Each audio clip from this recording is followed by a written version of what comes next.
High in the misty mountains of Peru, a team of archaeologists stumbled upon a mystery buried in silence for half a millennium. It began with a tremor, not of the earth but of fate, when Dr. Elena Cruz brushed away layers of centuries-old soil and uncovered the edge of something gleaming beneath a crumbled stone slab. "Elena, come quick!" shouted Tomas, her assistant, eyes wide with disbelief. "Is that gold?" The others gathered around, breathless. What lay before them was no ordinary artifact. Resting beneath the roots of an ancient tree, encased in the embrace of time, was a small golden box, no larger than a loaf of bread. Intricate symbols were carved into its surface: snakes, suns, birds, and a spiral that seemed to pull the gaze inward. The gold shimmered unnaturally in the sun, untouched by corrosion, glowing as if it had just been forged. 500 years, Elena whispered, running a gloved finger over the symbols. Maybe Incan, but this design, this craftsmanship, it's unlike anything we've ever seen. They carefully lifted the box onto a cloth and carried it back to the temporary camp. It was surprisingly heavy for its size, as if whatever lay inside held a weight far beyond gold. Back in the lab tent, the team debated whether to open it. Protocol dictated that ancient relics should be studied, documented, x-rayed, but this was different. There was a strange warmth radiating from it, and the symbols along the edge seemed to pulse faintly, like the heartbeat of something alive. "Do you feel that?" Tomas asked, shivering despite the warm sun outside. "It's almost like it's watching us." Elena didn't respond. She was staring at the box, her brow furrowed. The spiral on the lid, it had moved. She was sure of it. It wasn't pointing northeast when they found it. Now it was aligned directly toward the jungle-covered peak in the distance. Against her instincts, Elena made the call. "We open it, carefully, tonight." That evening, under lamplight, the team assembled. The box sat on a table in the center, tools laid out around it. Elena stood over it, heart pounding. She inserted a slender tool into the faint seam running along the box's lid. It gave with a soft click, a sound too smooth, too deliberate. As she lifted the top, a rush of cool air escaped, smelling of earth and incense.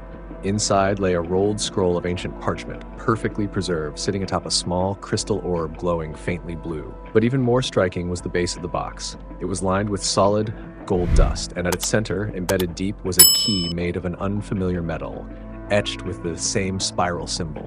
"What is this?" Tomas whispered. Elena gently unrolled the scroll. The text wasn't Spanish, nor Quechua, nor anything the team recognized. But accompanying the text was a drawing, a detailed map.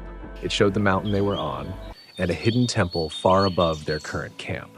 Over the next 2 days, the team climbed higher, following the map. The path was treacherous, narrow trails, sheer cliffs, and dense jungle. But finally, just as the map predicted, they found a cave entrance carved into the side of the mountain.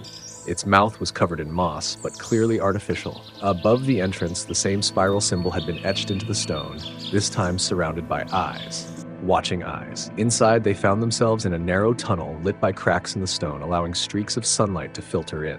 The tunnel ended in a massive stone door, sealed tight. At its center was a keyhole.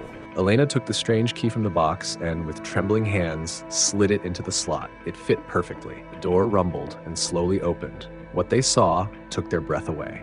The chamber beyond was vast, a hidden temple untouched by time. Statues of forgotten gods lined the walls, their eyes inlaid with gemstones. The walls were covered in golden plates, each telling stories in symbols and strange glyphs. But in the center of the room stood a pedestal, and upon it, another orb, larger than the one from the box, glowing with a soft, pulsating light. When Elena approached it, the orb began to hum. Not a sound they heard with their ears, but one they felt in their bones. Suddenly, the scroll from the box began to glow in her backpack. She pulled it out. The previously unreadable symbols shifted, rearranging themselves into readable words. The Keeper's Eye, a gift from the sky, not meant for greed, only for need. Elena reached out and touched the orb. In that instant, her mind was flooded with visions. Cities in the sky, people with eyes like stars, great temples that rose and fell with the sun. A voice, calm and ancient, spoke in her mind.